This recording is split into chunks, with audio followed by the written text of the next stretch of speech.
Bismillahirrahmanirrahim. Assalamualaikum warahmatullahi wabarakatuh. Perkenalkan, nama saya atas nama Muhammad Sukadril dari kelompok 3. Di sini kita akan mempresentasikan yaitu tugas presentasi dengan judul medan magnet. Medan magnet itu adalah suatu wilayah atau ruang yang dipengaruhi oleh gaya magnet. Adapun outline yang akan dibahas pada presentasi saat ini yaitu ada beberapa poin. Adapun untuk penjelasan lebih lanjutnya mungkin akan disambung oleh pemateri selanjutnya. Assalamualaikum warahmatullahi wabarakatuh.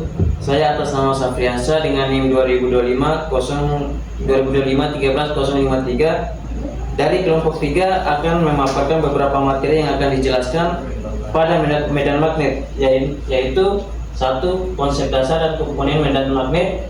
2. Suseptibilitas magnetik batuan. 3. Dinamika inti bumi. 4. Paleomagnetisme. 5. Implementasi dalam sumber daya mineral. 6. Implementasi dalam bidang panas bumi. 7. Implementasi dalam survei minyak dan gas atau hidrokarbon. 8. Karakteristik anomali geomagnetik Indonesia. Kemudian slide selanjutnya akan diteruskan sama rekan saya. Baik, selanjutnya saya akan melanjutkan materi dari rekan sebelumnya. Kemudian saya lanjutkan ke materi pertama dengan tema yaitu medan magnet bumi. Secara definisi, medan magnet bumi merupakan fenomena fisik alami di mana terjadi di planet bumi, diselimuti oleh garis-garis gaya magnetik secara tidak kasat mata yang membentang dari internal bumi hingga ke luar angkasa. Kemudian untuk medan total magnet di dalam superposisi kita bagi menjadi 3. Yang pertama adalah medan magnet utama. Ini bersumber daripada inti bumi bagian luar. Medan magnet ini merepresentasikan lebih dari 90% medan magnet yang selama ini kita ukur. Kemudian yang kedua, medan magnet luar ini berasal atau bersumber dari interaksi atmosfer luar angkasa. Kemudian yang ketiga adalah medan magnet anomali. Kemudian yang ketiga ini yang tentunya menjadi objek bagi seorang geologi di dalam penelitian ataupun hal yang berkaitan. Contohnya yang mempengaruhi di sini adalah medan magnet yang berasal atau bersumber dari mineral magnetik, atau contohnya adalah magnetik atau ilmenik, contoh mineralnya. Kemudian kalau kita membahas tentang vektor medan magnet, di sini kita bagi 4, ada intensitas, inklinasi, deklinasi, dan komponen vektor. Yang kita bahas pertama di sini adalah komponen vektornya. Di sini ada 4, ada sumbu X, sumbu H, dan sumbu Z, dan sumbu Y.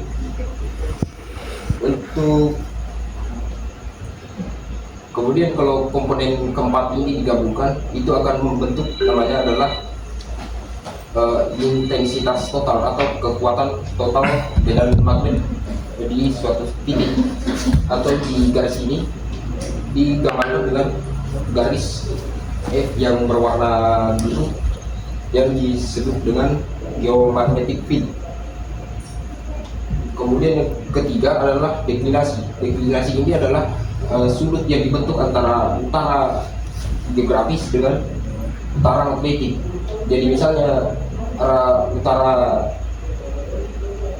geografisnya garis X dan arah utara magnetiknya adalah garis Y. Sudut garis H dan sudut yang dibentuk ini adalah deklinasi.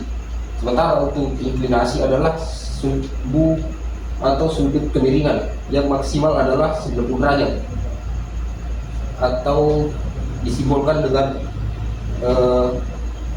simbol pi di sini. Sekian mungkin materi yang sempat saya bawakan. Selanjutnya saya serahkan kepada pemateri atau rekan saya, yaitu Saudari Irfansyah. Baik, saya akan melanjutkan materi selanjutnya, yaitu suseptibilitas magnetik batuan.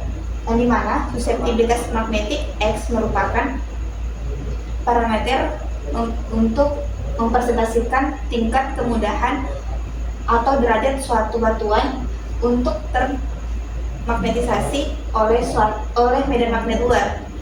Kemudian untuk klasifikasinya terbagi menjadi 3. Yang pertama yaitu diamagnetik X, kecil dan negatif, kuars, yaitu ada kuarsa dan kalsit. Yang kedua paramagnetik X kecil dan positif, yaitu piroxen dan olivin.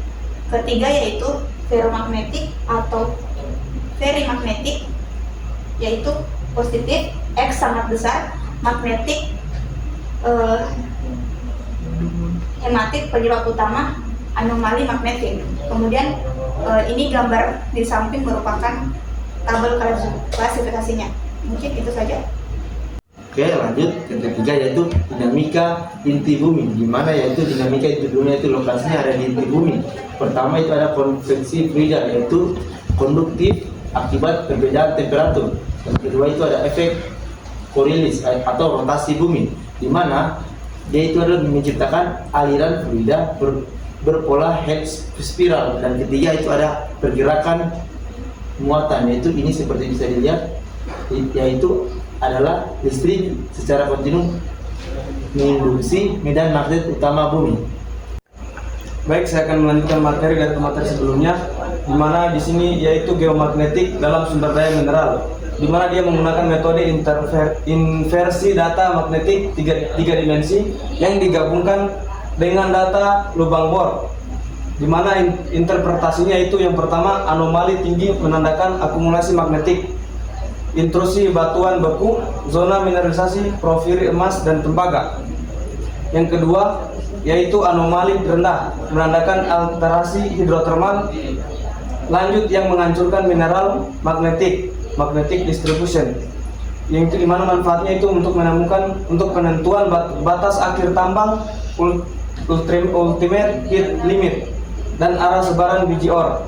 Dimana pada gambar di samping ini yang itu yaitu menunjukkan bahwa yang warna orange ini yaitu dia menunjukkan batuan yang mengandung magnetik yang sangat tinggi.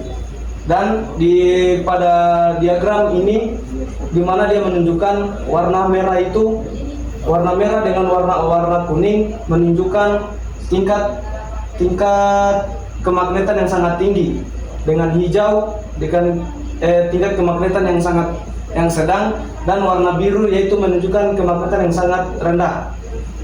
Baik, saya akan melanjutkan materi selanjutnya, yaitu implementasi dalam sistem panas bumi, yaitu metode magnetotelurik atau MT, mengukur resistivitas batuan berdasarkan fluktuasi medan listrik dan magnet alami pemetaan 3 elemen sistem geotermal. Yang pertama yaitu keprok, resistivitas sangat rendah, lempung konduktif, penahan panas. Yang kedua reservoir, yaitu resistivitas sedang, batuan pembawa fluida bersuhu tinggi.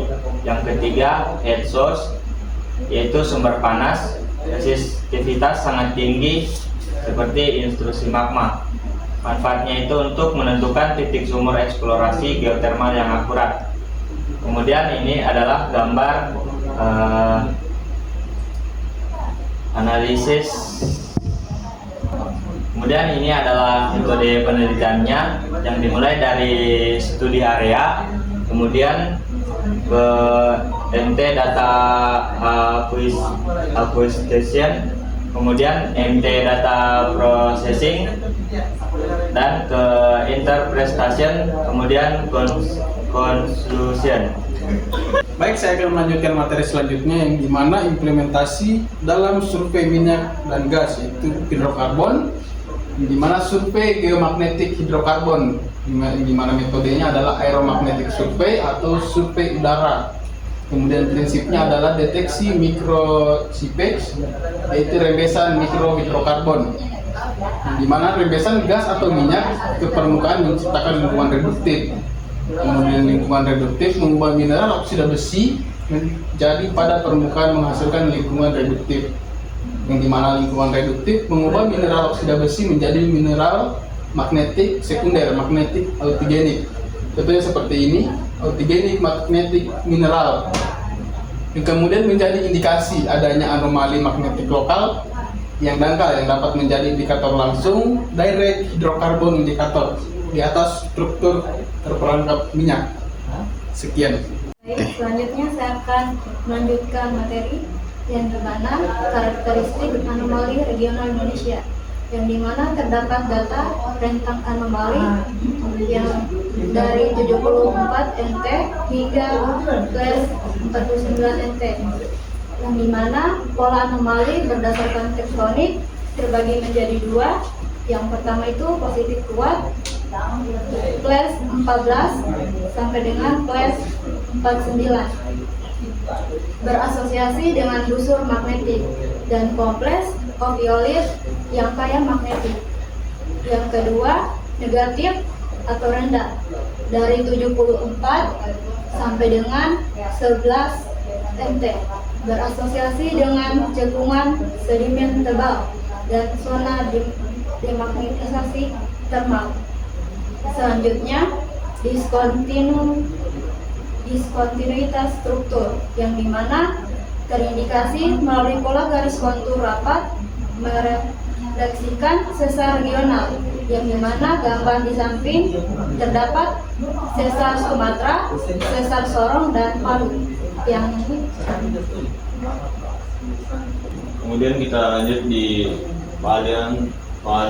paleomagnetisme. Ada prinsip batuan purba merekam arah magnet saat batuan terbentuk. Mekanisme TRM, Thermal Elemental Ignition. Magma mendingin mineral magnetit menyelaraskan diri dengan medan bumi. Saat melewati suhu Curet kurang lebih 580 derajat Celcius, arah magnet terkunci secara permanen. Fenomena bukti bahwa kutub magnet terkunci secara permanen. Dan saya akan jelaskan dari plagiomagnetisme. Plagiomagnetisme itu adalah suatu proses di mana sebuah batuan yang mengalami proses pembekuan menyimpan data atau informasi masa lalu yang bisa kita amati sampai saat ini dengan menggunakan metode geofisika. Yang di bawahnya lagi mekanisme TRM, yang itu di mana proses batuan atau bahan-bahan galian seperti mineral-mineral menyimpan informasi masa lalu bisa kita teliti lebih lanjut lagi agar kita bisa mengetahui proses di mana medan magnet purba yang di dalam sebuah batuan dapat kita amati sampai saat ini. Seperti contohnya di sini yang ada gambar warna putih ini adalah salah satu anomali medan magnet purba. Baik, itulah video kami dari tugas kelompok 3. Sekian dan terima kasih.